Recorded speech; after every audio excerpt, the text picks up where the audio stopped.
warahmatullahi wabarakatuh. Baiklah, di sini dengan saya Nadila dengan NIM 202200109. Di sini saya akan mempresentasikan mengenai proposal saya yang berjudul Analisis Faktor yang Mempengaruhi Motivasi Belajar Siswa. Motivasi belajar bahasa Arab siswa kelas 7 MTS Al-Mawaddah. Sebelum masuk ke dalam pembahasan materi, faktor apa saja yang mempengaruhi motivasi belajar bahasa Arab siswa kelas 7 di MTS Al-Mawaddah? Di dunia ini, manusia memiliki kemampuan berpikir dan belajar, yang mana hal ini adalah suatu kelebihan atau rahmat yang diberikan oleh Allah Subhanahu wa Ta'ala kepada hambanya. Berdasarkan kemampuan belajar, setiap orang mampu dalam mengembangkan dan menggali potensi pada diri masing-masing. Yang mana nih untuk menghasilkan taraf hidup yang lebih berkualitas. Dalam meningkatkan mutu taraf kehidupan yang berkualitas, maka harus sering-sering dilakukannya belajar bersama. Karena dalam belajar dapat merubah tingkah laku dan pemikiran seseorang dari pengalaman yang didapatkan. Pendidikan merupakan hal yang paling utama dalam kunci dari pengembangan kualitas dan pengetahuan seseorang. Motivasi belajar juga berfungsi sebagai pendorong usaha dalam mencapai suatu tujuan atau mencapai prestasi yang akan digapai. Motivasi pada dasarnya ialah suatu usaha untuk meningkatkan kegiatan belajar dalam mencapai suatu tujuan dan keberhasilan dalam proses belajar. Untuk memahami motivasi belajar setiap individu dapat kita lihat dari beberapa indikator. Di antaranya durasi kegiatan, frekuensi kegiatannya, persistensinya pada tujuan kegiatan tersebut. Dalam proposal ini, saya merumuskan beberapa masalah. Di antaranya, pertama, apa saja sih faktor yang mempengaruhi motivasi belajar siswa pada mata pelajaran bahasa Arab di kelas 7 di MTS Al-Mawaddah? Lalu yang kedua, apa faktor yang paling dominan yang mempengaruhi motivasi belajar siswa pada mata pelajaran bahasa Arab tersebut? Yang ketiga, apa solusi yang dapat dilakukan pada kegiatan pembelajaran yang mempengaruhi motivasi belajar tersebut? Baiklah, akan kita bahas di sini. Yang pertama ada teori motivasi belajar. Dalam motivasi belajar adalah salah satu aspek psikis yang dimiliki oleh setiap orang dan berpengaruh terhadap pencapaian kompetensi diri setiap orang. Adapun menurut beberapa ahli mengenai motivasi belajar, yang pertama ada menurut Dimyati dan Mujiono. Mengenai motivasi, yaitu motivasi dipandang sebagai dorongan mental yang menggerakkan dan mengarahkan manusia terhadap perilaku belajar. Lalu yang kedua ada menurut Ratu Manan, yaitu motivasi adalah sebagai dorongan dasar yang menggerakkan seseorang bertingkah laku.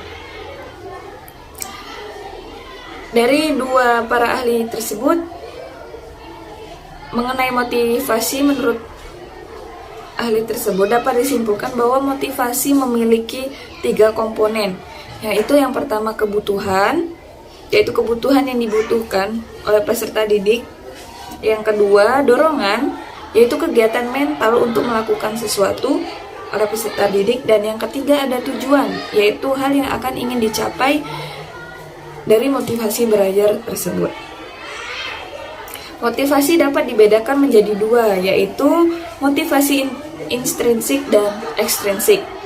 Untuk motivasi intrinsik ialah motif-motif dalam diri, motif-motif yang menjadi aktif dan fungsinya tidak perlu dirangsang dari luar. Karena dalam diri setiap individu sudah ada dorongan untuk melakukan sesuatu.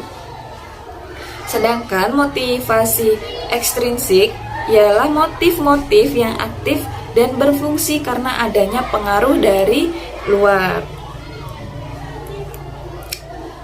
Lalu adapun teori motivasi dari Maslow, bahwa orang termotivasi untuk melakukan sesuatu karena didasari adanya kebutuhan dalam dirinya.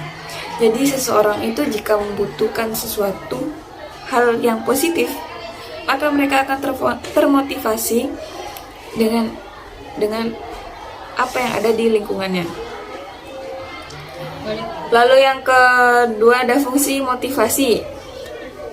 Fungsi motivasi di sini bisa sebagai pendorong untuk berbuat sesuatu dari setiap aktivitas. Lalu yang kedua sebagai arah perbuatan ke arah tujuan yang ingin dicapai. 3 meleksi perbuatan. 4 pendorong usaha untuk mencapai prestasi. 5 sebagai pengoptimal dalam proses belajar. Yang keenam, motivasi bertalian dengan satu tujuan.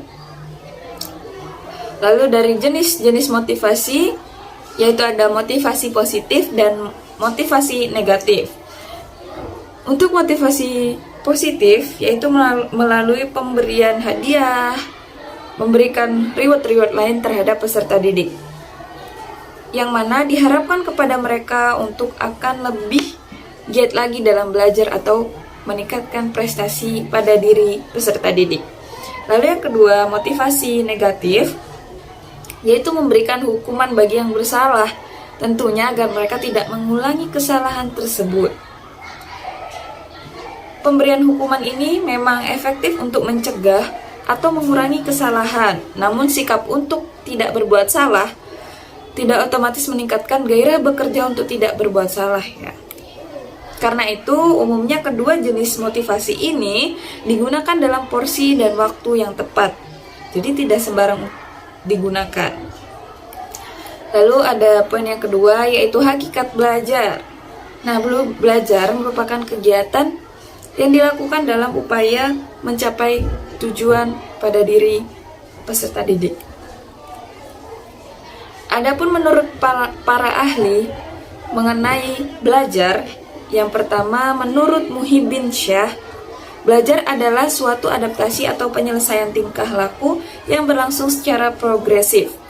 Yang kedua, menurut Venom S. Girlach dan Donald P. Ely dalam bukunya yang berjudul Teaching and Media, A Systematic Approach, belajar adalah perubahan perilaku, sedangkan perilaku adalah tindakan yang dapat diamati.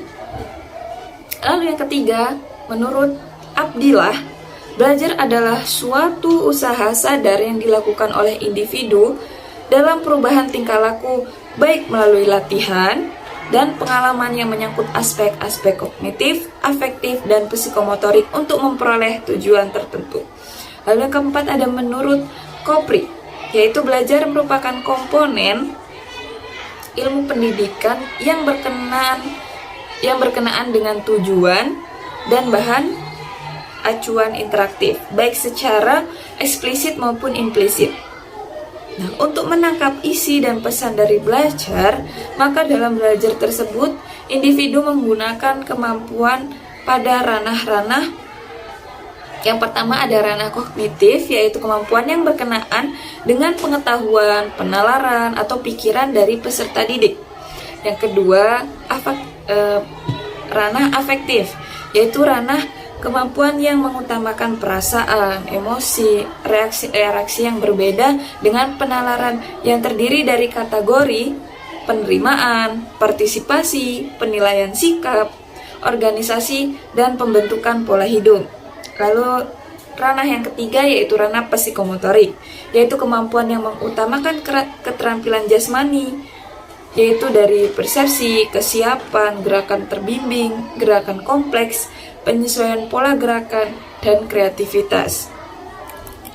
Yang kelima ada menurut Hasnan, belajar merupakan perubahan perilaku yang terjadi secara sadar ke arah positif, baik dari aspek kognitif, afektif, dan psikomotorik tadi. Dalam hakikat belajar juga melibatkan 3 hal pokok. Yang pertama adanya perubahan tingkah laku, yang kedua sifat perubahan relatif permanen, yang ketiga perubahan yang bersifat aktif, yaitu perubahan yang terjadi disebabkan adanya interaksi dengan lingkungan. Selanjutnya ada upaya membangkitkan minat belajar siswa. Dalam berupaya untuk mencapai keberhasilan dengan prestasi yang optimal dalam pembelajaran, harus ada tujuan pembelajarannya. Maka, di sini guru harus memperhatikan bagaimana cara untuk membangkitkan minat belajar siswa. Yang pertama ada memperjelas tujuan yang ingin dicapai. Dijelaskan kepada peserta didik untuk apa sih pembelajaran apa yang mau kita capai. Semakin jelas tujuan yang ingin dicapai, maka minat siswa pun akan semakin tergerakkan untuk selalu belajar. Lalu yang kedua ada membangkitkan minat siswa. Siswa akan terdorong untuk belajar dengan cara hubungan bahan pelajaran yang akan diajarkan dengan kebutuhan siswa. Lalu yang kedua, sesuaikan materi pelajaran dengan tingkat pengalaman dan kemampuan siswa. Dan yang ketiga, gunakan berbagai model dan strategi pembelajaran yang bervariasi. Lalu ada menciptakan suasana yang menyenangkan. Lanjut, memberikan pujian yang wajar terhadap setiap keberhasilan siswa. Kelima, memberikan penilaian. Keenam, beri komentar terhadap hasil pekerjaan siswa agar siswa melakukan evaluasi diri atau evaluasi dalam belajar. Dan terakhir, ciptakan persaingan dan kerjasama agar mereka terpacu untuk selalu termotivasi dan minat dalam belajar.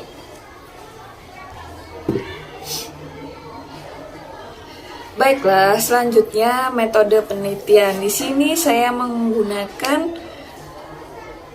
metode penelitian kuantitatif, yang mana terdapat 2 variabel. Yang pertama, minat belajar siswa kelas 7 terhadap pelajaran bahasa Arab di MTS Al-Mawaddah sebagai variabel bebas atau independent variable.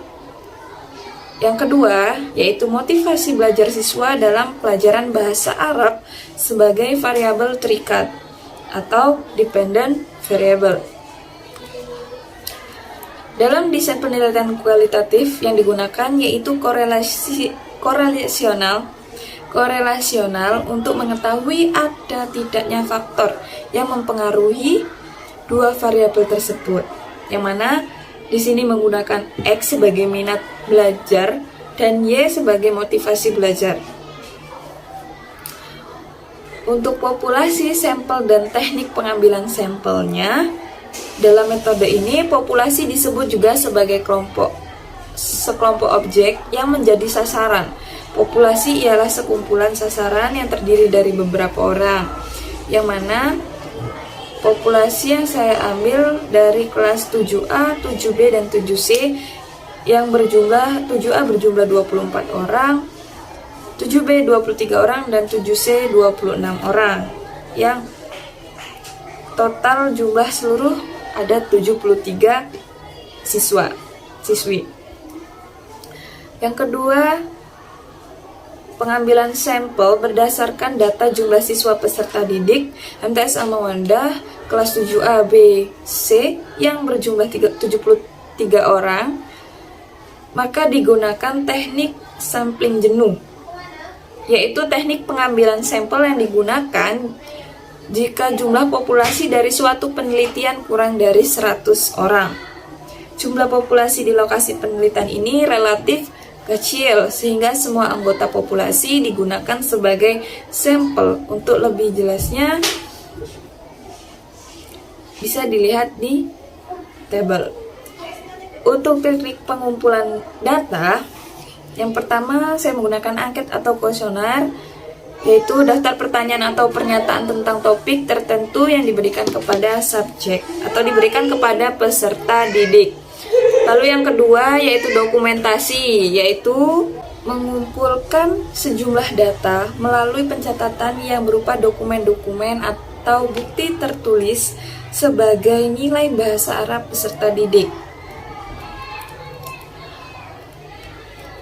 Lalu teknik analisis data menggunakan teknik statistik deskriptif dan statistik inferensial untuk memudahkan dalam melakukan analisis dari data penelitian. Maka penelitian menggunakan SPSS versi 26. Yaitu yang pertama statistik deskriptif, yaitu statistik yang digunakan untuk menganalisis data dengan mendeskripsikan atau menggambarkan data yang telah terkumpul baik berupa penyajian data, yaitu tabel, grafik, diagram, medium, modus, frekuensi, dan lain sebagainya. Lalu yang kedua, statistik inferensial, yaitu teknik statistik yang digunakan untuk menganalisis data sampel ya, dan hasilnya untuk populasi. Untuk menguji hal tersebut, maka perlu dilakukan sebuah pengujian, yaitu uji normalitas, uji linearitas, dan uji signifikansi, koefisien korelasi, yang mana bertujuan untuk mengetahui tingkat hubungan antara variabel X dan Y, yang menggunakan rumus korelasi produk momen. Baiklah, mungkin cukup sekian penjelasan mengenai proposal saya. Mohon maaf jika masih banyak kekurangan. Wal akhir, wassalamualaikum warahmatullahi wabarakatuh.